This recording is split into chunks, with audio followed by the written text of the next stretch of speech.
Stop listening to the hype. Owning real estate isn't for everyone, and even for some people, it's a terrible idea. In my market here in Reno Sparks and all the surrounding cities that we work in here in Northern Nevada, home prices are considered high, interest rates are climbing and have been all over the place for the last couple of years, and the cost of ownership goes far beyond your mortgage payment. So if you're not financially prepared or ready for the long haul, buying a house could leave you house poor and stressed out. So let's break it down and make sure you don't get caught in the trap that many people fall into. Do I buy or do I rent? All right, so let's start with what I call decision-making questions.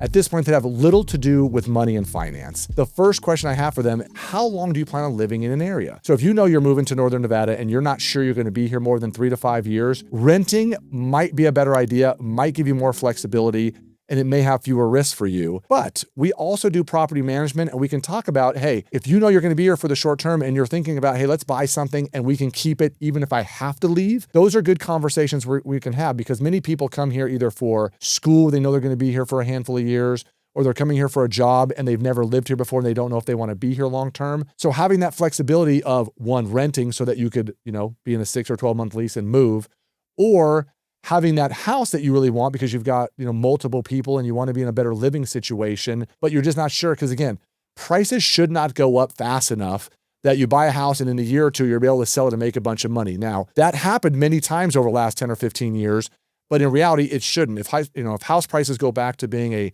3 to 5% appreciation on a normal time period, being able to flip a house that quickly and get your money out of it's not going to be a good idea. So I always look at it for people that aren't sure if they're going to be here for the long term. What if we had to keep that house as a rental, and would that be a good move? So it gives you more flexibility. So do you value stability and wanting to know, hey, if I buy, my house payment is set, I can start doing work to a house, I can start making it more my own, or having that flexibility knowing, hey, I can just give notice and I can move on my way. Longer term, what are your personal goals, let's say for 5 or 10 years out? Because honestly, if you buy a house, you shouldn't be thinking of selling it any shorter time frame than 5 years, but ideally more 7 to 10 years. And in that time frame, prices should go up, enough that if you need to sell that, you would definitely make some money. But buying is more putting down roots, staying in the community long term, giving you the ability to then, like I said, do whatever it is you want with that house, and knowing this is what my house payment's going to be. The only things that might change in cost would be if your property taxes or insurance went up, or maybe you live in a homeowners association. Mine just went up like $8 a quarter. So something about that. But these are the kind of questions we want people to ask. And I know a lot of people that are already decided before they ever call me is, I want to buy or I want to rent. And you just have to kind of figure out what makes the most sense for you. And what is your gut telling you about coming here? If you've never been here before, or maybe you're someone who used to live here and now you're trying to decide which is a better way to go.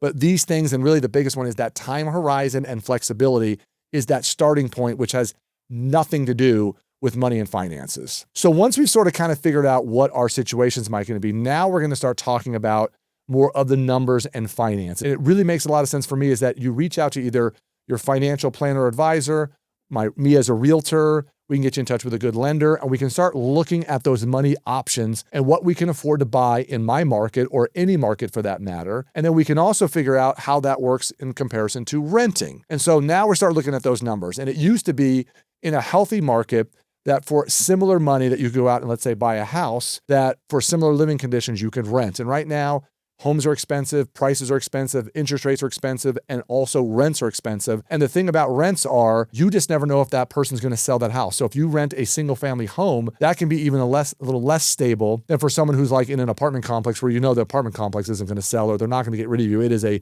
permanent rental. If you're in a home that you've now rented for 6 or 12-month lease and that owner decides to sell it, you could be forced to move, and that's going to put you in a kind of a tough situation. So again, a little less stable in that renting mode than if you are to buy. Now, another question I always want to ask people is, how stable is your income? So if you're moving here for a new job and you feel like maybe there's one income or you're a family that has 2 incomes, is it reliable? Do you feel good about the company? Do you feel good about the job so that you're not going to have to worry about potentially having a payment come and now I have no income? The other thing is you want to make sure you have enough money, because obviously with a house, there's maintenance costs and things along those sides that can be expensive that you weren't expecting. Where on the renting side, your rent and your utilities, that's your cost. If there's damage done to the place, typically it's going to be something that the owner has to fix. Or on a house or a property, you're responsible for that. Another conversation we want to have when we go into this buying potential situation is how much cash do you have saved up? And not just cash for your down payment, but for closing costs, is there extra cash in the bank just in case for some reason, like you said, you did lose your job or something happened to your house where all of a sudden you need a new water heater, a new dishwasher, your air conditioner goes out, it needs to be repaired or even replaced. And there's ways to combat some of that with home warranties and other options. But if these are things that you can't cover the cost for, these can cause extra financial strain and extra considerations where you're like, maybe I'm not quite ready to buy and renting may be a better idea. Because again, home ownership is going to have some hidden costs. Some of these hidden costs, again, that people don't think about all the time is property taxes. And in my area, a newer house is going to have higher property taxes than an older house for basically the same exact price. We want to know what the homeowner insurance is going to cost. We want to know if there's a homeowner association, what those fees are going to be, what the stability of that homeowner association is. Because what you don't want is, if they don't have enough reserve funds built up, that's when you start to see assessments or dramatic increases in some of those HOA fees. And again, depending on where you live, if there's a lot of amenities like pools, clubhouses, tennis and pickleball courts, lots of common area space, those are gonna be more expensive than, let's say, my particular house. Like I'm not in a gated community or anything like that. My particular neighborhood is basically just rules and regulations and some common area landscape and some making sure people are maintaining their property. So mine is a lower cost one than some people that might spend hundreds and hundreds of dollars for theirs. But these are costs that you have to think about where if you're renting, you're just paying your rent every month and you're, in a really good situation as far as that goes. If you're someone who's actually thinking about moving to Northern Nevada, do me a favor. Click the link in the description below. You get a copy of our free buyer's guide that'll get you started on your journey to getting the information you need to move here. Now, another thing as far as your debt to income, like when you're trying to qualify for a loan, we want to make sure we're looking at your full financial picture. And typically the lender or your financial planner will have a better idea of that than me as the realtor. But I'm happy to talk to you in as much detail as you want about your financial situation. But typically your debt to income ratio, the numbers we looked up say 43%. I'm a little more conservative. I like to see a little bit lower than that. So this might be something where in the meantime, you have to rent for 6 or 12 months where we can get a car loan paid off or a credit card paid off or a student loan or a medical bill paid off. So then that way there's more money available to you in order to be able to feel comfortable in buying versus renting. How long it's going to take to break even on buying versus renting. And this one can be a little confusing sometimes. There are buy to rent calculators. And I know you hear people all the time talking about shitting on renters for that kind of thing, saying, hey, you're just paying someone else's mortgage. You're just pissing money away. And in some cases, that is not actually the truth of the matter. Sometimes you're just not ready to buy yet. And what we want to do is look and see what your financial situation and compare renting versus buying and some of the other costs so we can figure out what makes the most sense for you. So once we've done all those things and we've decided which direction we want to go, then we want to start talking about market conditions. And in those market conditions, like what is that real estate market like in your area? Are prices high? Are they rising?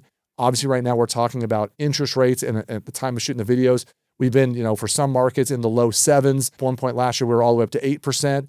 We did get all of a sudden, clicking back down into the low 6s again. And so those rates have been all over the place and they will affect your price dramatically. So as we're doing this research and speaking with the lender and speaking with a financial planner and getting all your ducks in a row, then we can go right back to saying, okay, I really want to buy, but it makes more sense and it's more affordable right now for me to rent. And so we want to compare all those things. I do property management. My team does property management. So we have a really good idea of what single family homes would cost to rent and what those utilities and maintenance, which the owner would do if you're renting one of those versus if you buy. So we can have those conversations. Again, if someone was going to be here for a short time period, then we also going to have that conversation about, hey, if you bought this house and you only lived in it for 2 years and your house payment is X, can we rent it for that or really close to that where you feel comfortable keeping it as a rental long-term if you moved out of the area? So that's something that we can talk about. Are you prepared for holding this house for the long term if all of a sudden prices were to go down 10 or 15% and now technically it's worth less than what you owe on that loan? So there's just a lot of factors. People don't think about prices in the short term could go down. Real estate's a long-term game. So if you play that long-term game, you're going to be in great shape knowing that these houses are going to get paid for by renters and they're going to get paid for potentially by you. So that over time, you're going to be able to build up some equity in that property. So the next thing I always want to go into with people is that kind of their personal goals and future plans and maybe look at some of this as more of an investment, especially if it's a first-time home versus just, do I want to buy versus rent? Does owning align with your long-term wealth building plans for retirement and would give you more flexibility if you rented here and potentially bought real estate in another market? Another thing is home ownership is a big responsibility. There's a lot to maintain there.